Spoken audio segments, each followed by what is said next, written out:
Olá, eu sou Lucas Neto, servo do Senhor Jesus, separado para o Evangelho de Deus.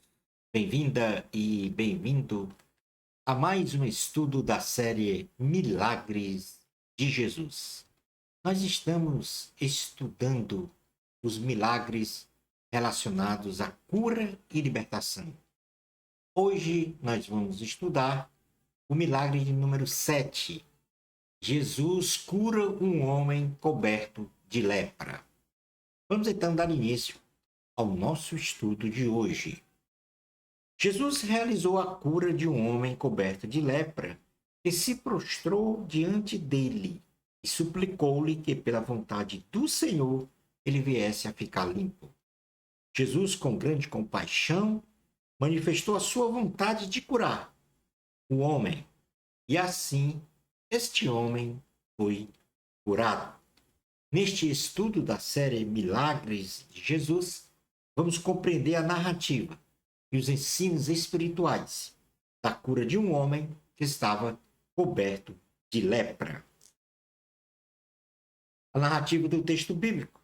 E nós vamos iniciar a narrativa falando de um homem coberto de lepra que se aproxima de Jesus. Jesus estava em uma das cidades da região da Galiléia, pregando nas sinagogas e expelindo espíritos malignos, quando se aproximou dele um homem coberto de lepra, que prostrou-se diante dele e rogou-lhe, dizendo: Se quiseres, podes purificar. No Evangelho de Jesus, segundo escreveu Marcos, no capítulo de número 1, versículo 40, diz assim a palavra do Senhor. Aproximou-se dele um leproso, rogando-lhe de joelhos: Se quiseres, podes purificar.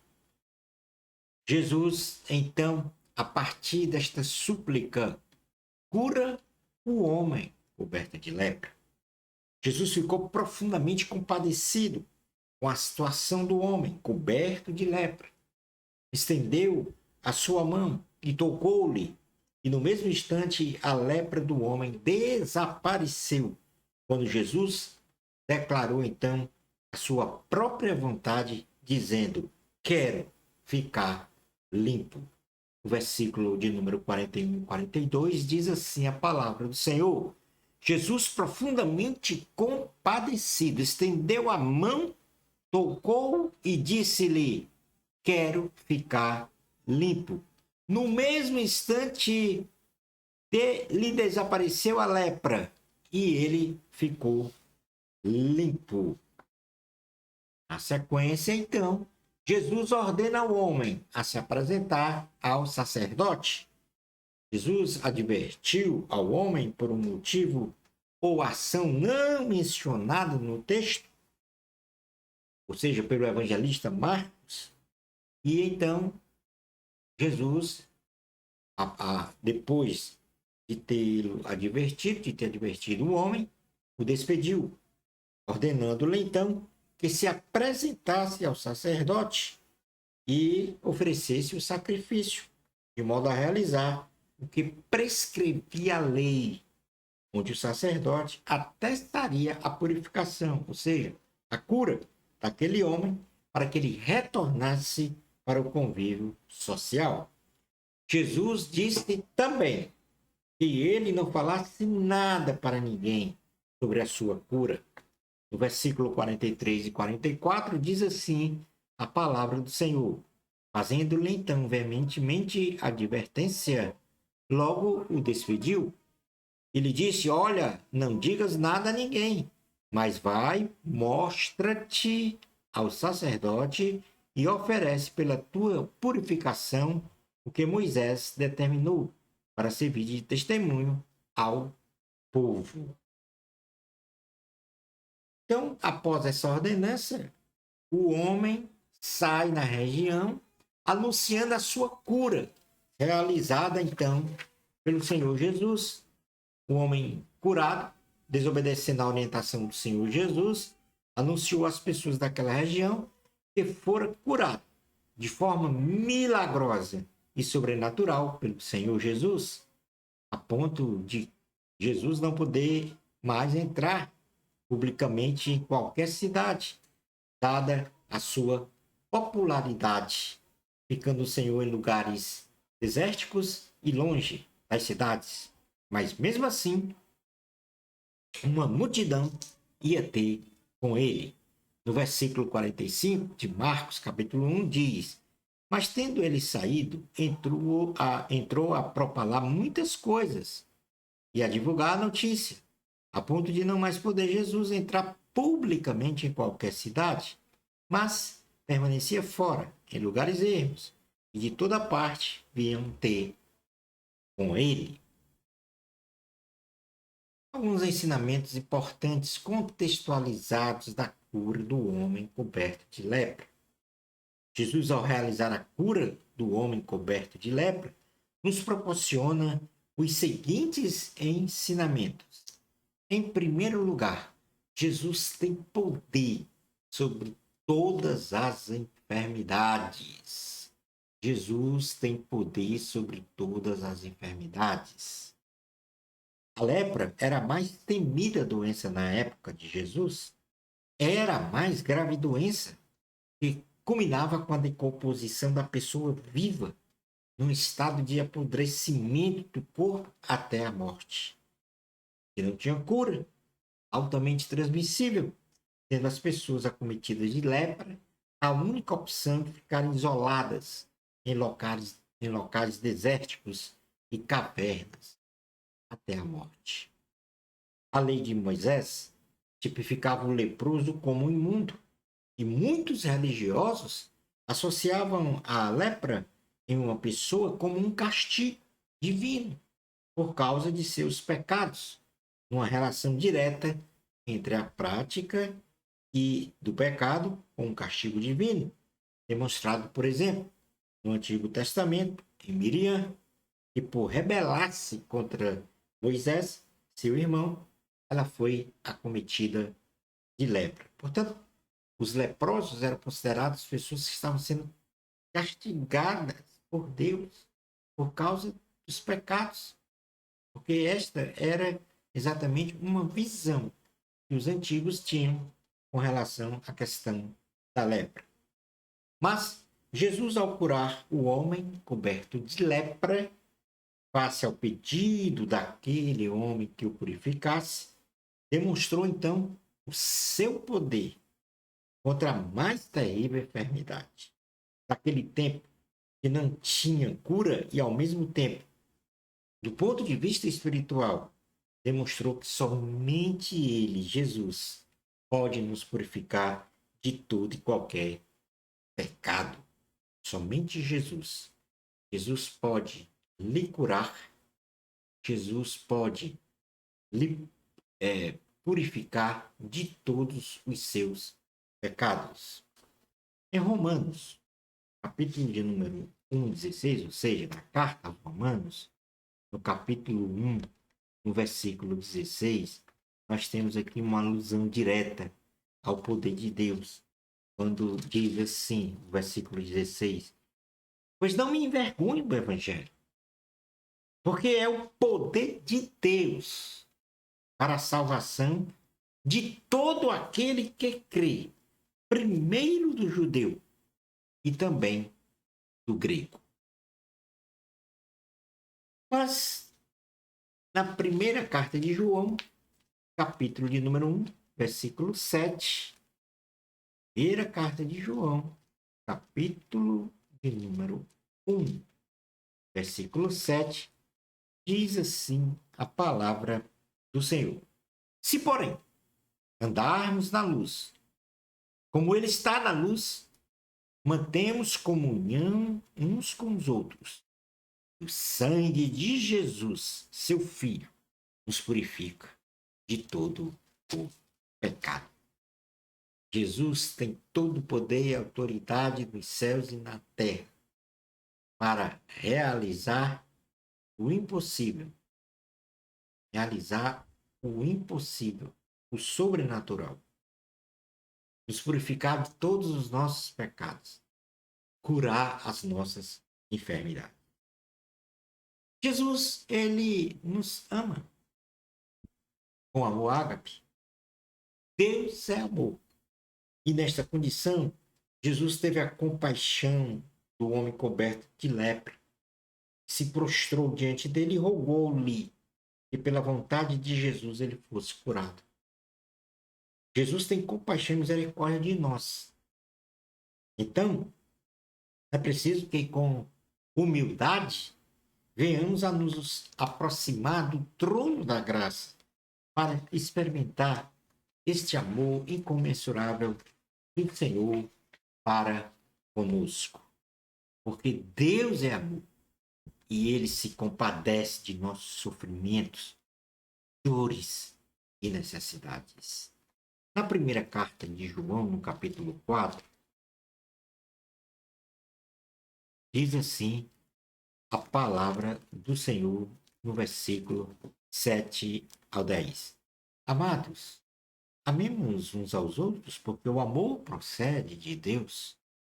E todo aquele que ama é nascido de Deus e conhece a Deus. Aquele que não ama não conhece a Deus, pois Deus é amor.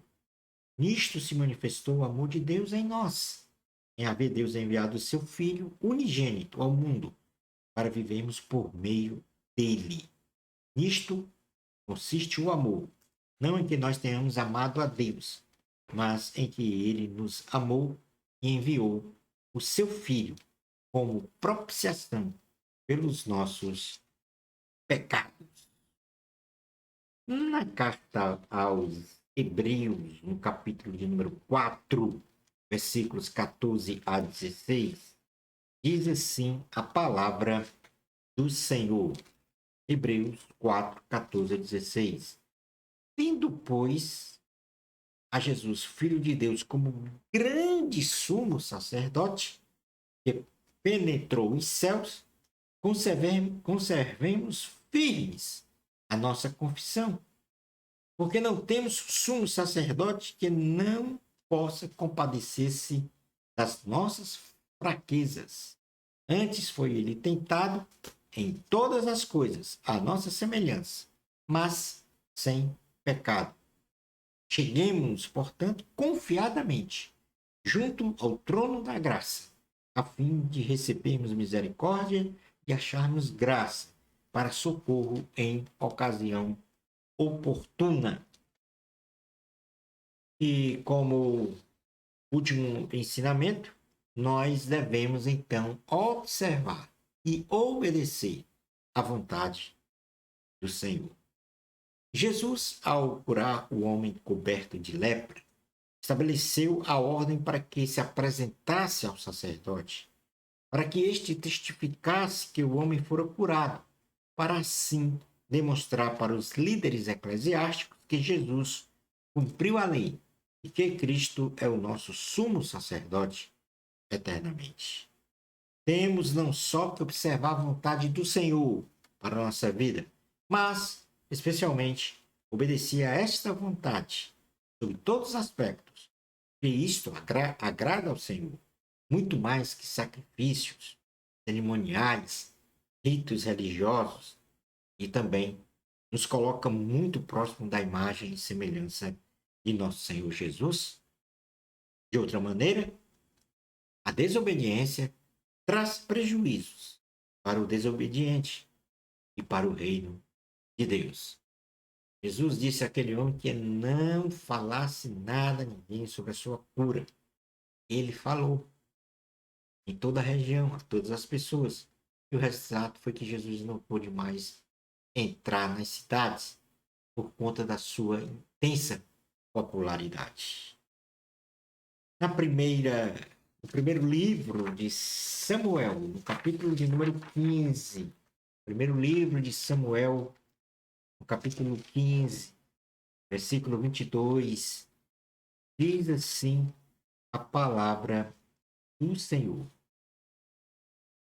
Porém, Samuel disse: tem porventura o Senhor tanto prazer em holocaustos e sacrifícios, quanto em que se obedeça a sua palavra? Eis que o obedecer é melhor do que o sacrificar, e o atender melhor do que a gordura carneiros. Na carta aos Romanos, no capítulo de número 6, carta aos Romanos, capítulo de número 6, versículos 12 ao 18, diz assim a palavra do Senhor. Romanos 6, 12 ao 18. Não reine, portanto, o pecado em vosso corpo mortal, de maneira que obedeçais às suas paixões.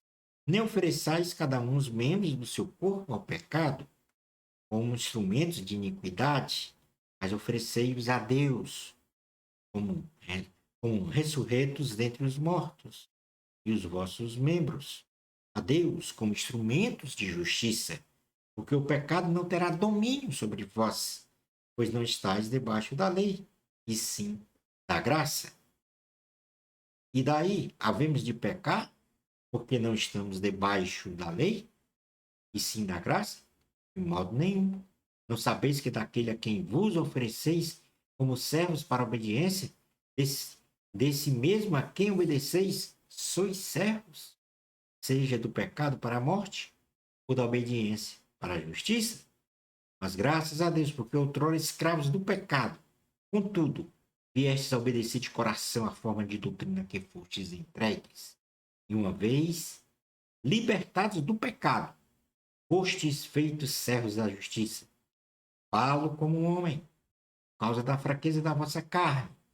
Assim como ofereceste os vossos membros para a escravidão da impureza e da maldade, para a maldade, assim oferecei agora os vossos membros para servirem à justiça, para a santificação. Concluindo então o nosso estudo de hoje.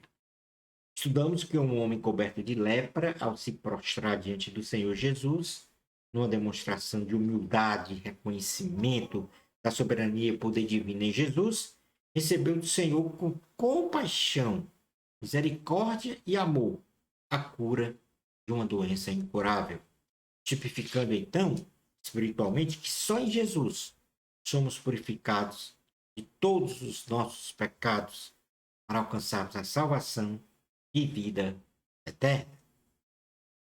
Nossa vida, no contexto moral e espiritual, deve ser sempre pautada pela observação e obediência à vontade do Senhor, exarada muito especialmente na Bíblia esta vontade.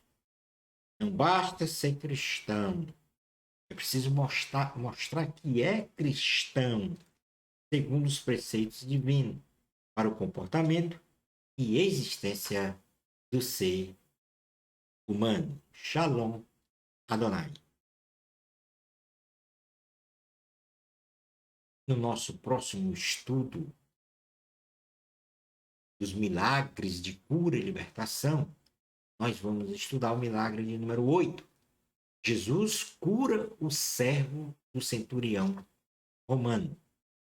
Bênçãos especiais de Jesus para você. Boa Cristo. A glória sempre é de Deus.